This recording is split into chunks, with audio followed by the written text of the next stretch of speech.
Participants, Vincent Jackson of the Bucks and Victor Oladipo of the Magic.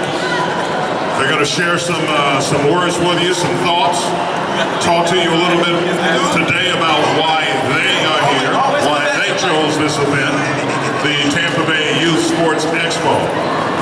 Preston's going to stick around too. Yeah, you're sticking around too. I'm Ronnie Lane from 620 WDAE, part of the Ronnie and T-Crash show, Monday through Friday from 9 to noon on iHeartRadio, with iHeartMedia. And it is great to be here today at the Tampa Convention Center for the Tampa Bay Youth and Sports Expo. Great to see all of your smiling faces too. Vincent Jackson really needs no introduction. You know who he is. He's been in the professional football ranks for, what is this year, 11th season? Going into his 11th season in the National Football League, three-time Pro Bowler with your Tampa Bay Buccaneers, Vincent Jackson. All right. Victor Oladipo, going into your, third season with the Magic? Victor Oladipo out of Indiana. Third season with your Orlando Magic, Victor Oladipo. And of course, you know who Preston Jackson is. He was just talking to you about college recruitment, Preston Jackson. We'll start with Vincent. Vincent, first of all, tell the folks why you are here today. Well, good afternoon. Thank you, Ronnie. First and foremost, I just want to thank the Tampa Bay Youth Sports Expo for inviting all of us here today. I speak on behalf of Victor and Preston. It really is an honor for us to come out here, be able to touch some young lives in our local community and share some skills with you guys, but also just interact with you and let you get to know us off the main sports field, off the television, and see that we are, genuine guys, get to learn a little bit about our character and things like that. But the main reason for me coming here personally is the fact that I know how important sports was in my childhood, growing up as a kid. Some of the lessons that I learned from sports, the discipline, the teamwork, all those great things that sports can give you, really carried me in so many other ways in my life. Not only as obviously being a professional now, but my business life and my education and everything else like that was really, I felt, spurred on because of my activity in sports. Thank you. So for me, I couldn't be happier to be here today, man. I'm happy to see so many people turn out, have so much fun. The kids brought so much energy today.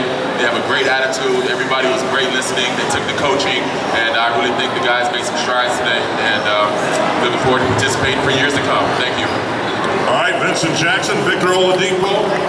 Why are you here today, my man? First of all, this is my first Tampa Bay Sports Expo, and I've been having the time of my life since I walked in this morning. So it's a great experience, just to come out here and see different young faces and be able to impact them in a positive way. The fact that I can come here and guys are wearing my jersey and guys know who I am is a blessing, man. I was a young kid from PG County, and now I'm sitting here and there's people wanting my autograph and wanting to take my picture. So it's definitely a humbling experience. And without youth sports, I wouldn't be sitting up here, standing here and talking to you guys today. I've been playing basketball since I was 5 years old, so for as long as I can remember.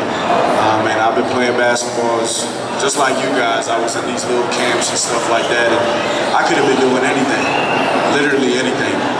In the DC area, you can do a lot of bad things and get in a lot of trouble. So basketball kept me away from all those things. And basketball was kind of my reach out to everything else. So when I was younger, if I wasn't getting good grades, if I wasn't doing my chores, I couldn't play basketball.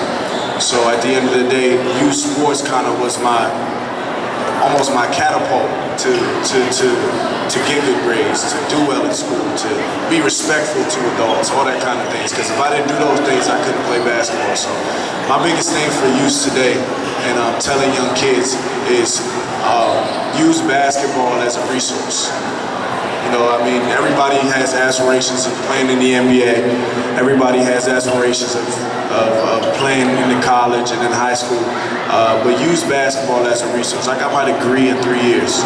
I got my college degree in 3 years because I went to school with a full scholarship because of basketball. So you don't have to play basketball to change the world, guys.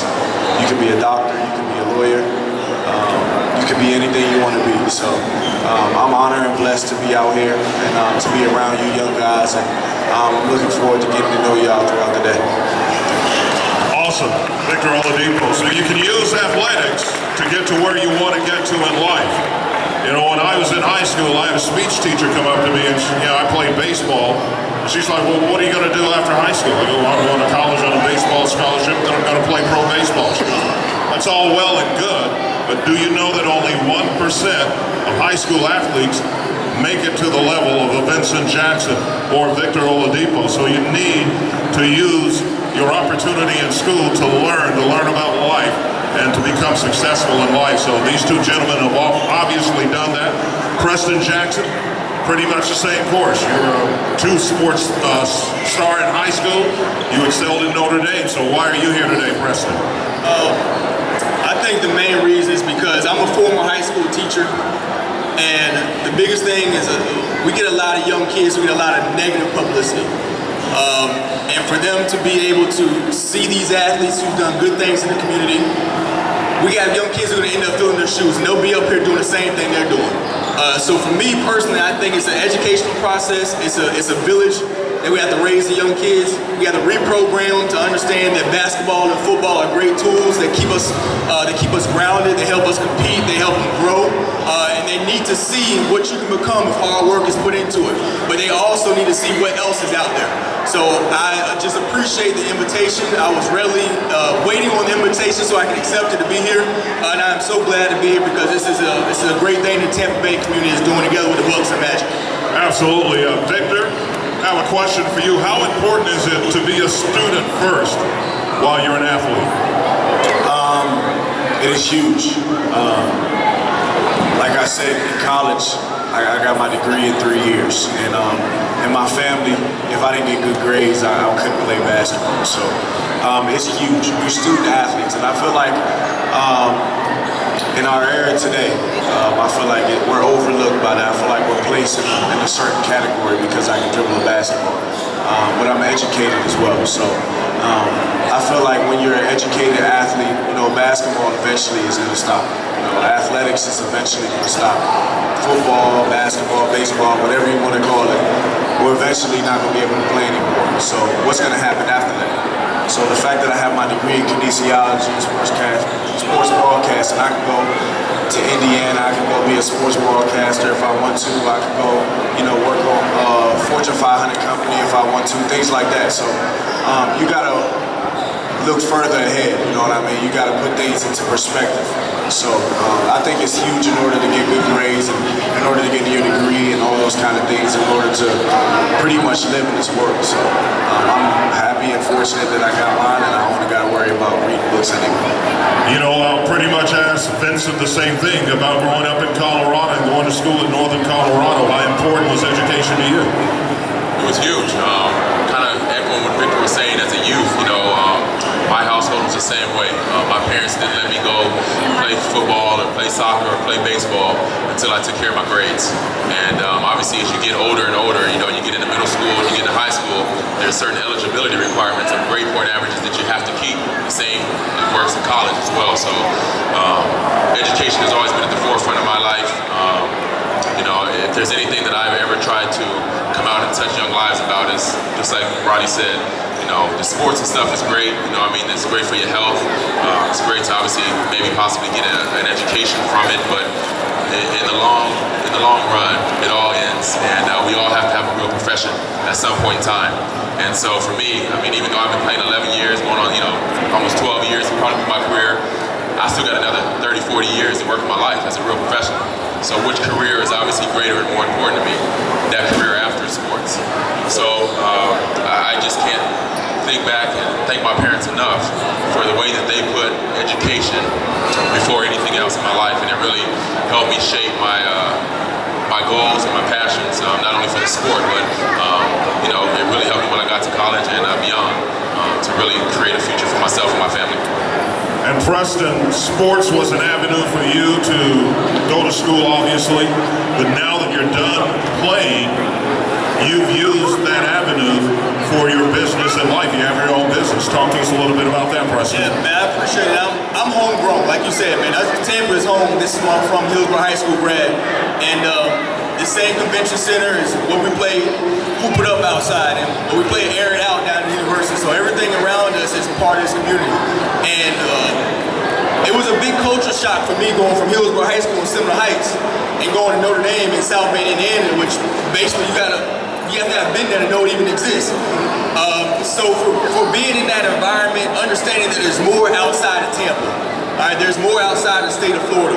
A lot of our kids have never been on an airplane. A lot of our kids have never been over the state line. So knowing that yes, we can play basketball and it's highlighted and we see the NBA and the NFL all the time, but there's a lot of doctors and lawyers, a lot of business owners, and a lot of entrepreneurs, and kinesiology. I don't even know what that is, but there's a lot of people who study that can have a career avenue. So these kids need to see that. They just need to see more than just football and basketball, which is highlighted to us. Appreciate the sport, appreciate what it can do for you, but what happens, like Victor said, what happens after the game? What happens after Victor puts the basketball down? What happens next? So that's what I'm glad that they're hearing this message. All right, now, if any of you, we got just a couple of minutes left for these fine young men up here. If any of you have a question, you can come to the front here. We do like 2 or 3 questions, and then we're going to let these gentlemen go. But let's give them another big round of applause for being here today. All right? Taking time out of their schedules to apply some life skills for you. All right, anyone have a question? Come on, somebody's got a question for one. You got to come up here. Come on down, you got to come down. You know, you got to be seen. You know, this is what this is all about, learning about life. What's your name? Nathaniel, who's your question for? For Victor Oladipo. All right, speak up and ask him. How did you go to the NBA? Like school and everything? Yes. He had, how did you get to the NBA through school and everything? He went to Indiana, that's how he got there, but he can explain a little more. Well, my path, I went to St. Jerome's, which is a little PG County school. Then I went to the Catholic High School for 4 years, and I graduated there. I only had one college offer coming out of high school. To Indiana. Wasn't highly recruited, wasn't McDonald's All-American, I wasn't Jordan Brand Classic.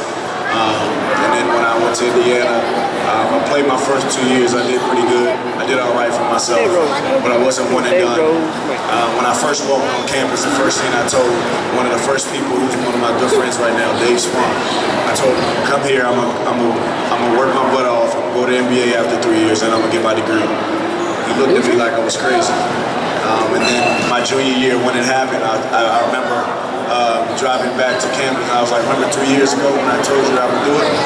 He was like, yeah, I thought you were crazy. I said, yeah, I thought I was too. So it's just a blessing, man. Hard work really does pay off, man. It's no secret, guys. There's no special formula. There's no secret. There's no, like, you don't have to be like a shortcut. There's nothing. Hard work, guys. If you work harder than the person next to you, if you work harder than anybody, just outwork everybody, and good things are gonna happen. That's my motto, is outwork everyone. So that's the reason why I'm sitting up here today. Amen to that, Victor Oladipo, and I hope you heard that, because so many times on sports radio we get questions about athletes not working. These guys worked extremely hard to get to where they are. It's not, no one hands it to them. Yes, they have a God-given gift, but you have to work at that as well. You have to have a nice work ethic. Okay, what's your name, Ariana? Who's your question for? Vincent. Vincent, all right. How did you make the basketball team? Okay.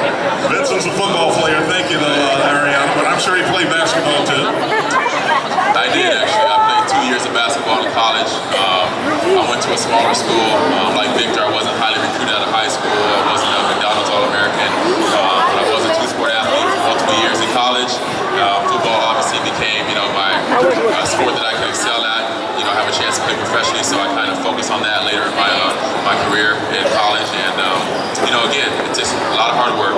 Many years of practice, playing from when I was your guys' age, playing in every opportunity I could in tournaments, traveling.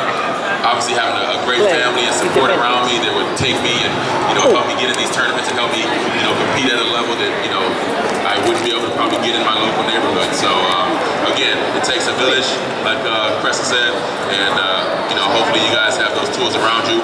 We're trying to create more of those type of tools around you and offer you opportunities to you know, have an experience like this, get an education, but also compete at a high level to give you some of those resources. All right, thank you, Vincent. Armani has got a question for Victor. How did you do the dunk in the dunking contest? How did he do the dunk in the dunking contest? All right, Victor. Thank you, buddy. I'm actually, I was actually a little nervous, you know, going out there. I didn't really know, you know, what to expect. That was my first dunk contest ever. Yeah. They have to get out of here and go to their clinic. Okay. After this, we'll have to maybe later. You'll be able to ask one-on-one. Okay, no problem. Who you want to get? Huh? Who you want to ask? They actually reached out to me. Okay. They asked me Yeah, after this. But for this event, we got to get them back to the field. Okay, no problem. Okay.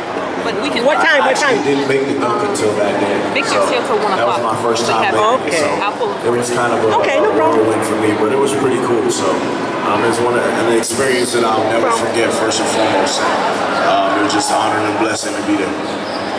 All right, Raphael's another little hoopster here. Got a question for Victor. What was your favorite thing to do in the NBA? What's his favorite thing to do in the NBA? All right, thank you, Raphael. What's my favorite thing to do in the NBA? The toughest.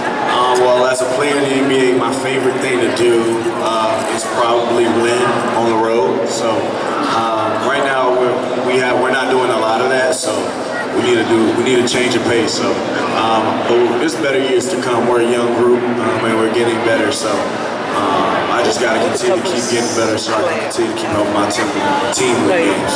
James. Marlon has a question. Last one here for Victor. What team do you play for? I play for the Orlando Magic. So all you guys come out and support us. It's only an hour away. Come out and support us. Come get an autograph or two. Come see us win because we need all y'all help. Go see the Magic. They just re-signed Tobias Harris. Yes, sir. Boy from Tennessee, so that's a good re-sign for 4 years. Vincent, all players have a game day routine. Do you have like a game day routine, what you do on game day? You know, I'm not too superstitious, so there's not too many things I like to do. I usually just get up in the morning. I like to have a workout before I actually, you know, play. You know, almost like NBA, they kind of get a shoot around in the morning. We don't really have that for football. You know, there's a pregame warm-up you do as a team, but I like to get up a few hours earlier. I either go to our facility or if we're on the road, I'll go to the hotel gym and just get a nice little workout, a little sweat or something, and have a light breakfast, and you know, just get to the stadium and start getting my mind right. Victor, you have a pregame routine you do? I mean, none in particular. Like he said, I'm not really superstitious. I just gotta get my prayer in.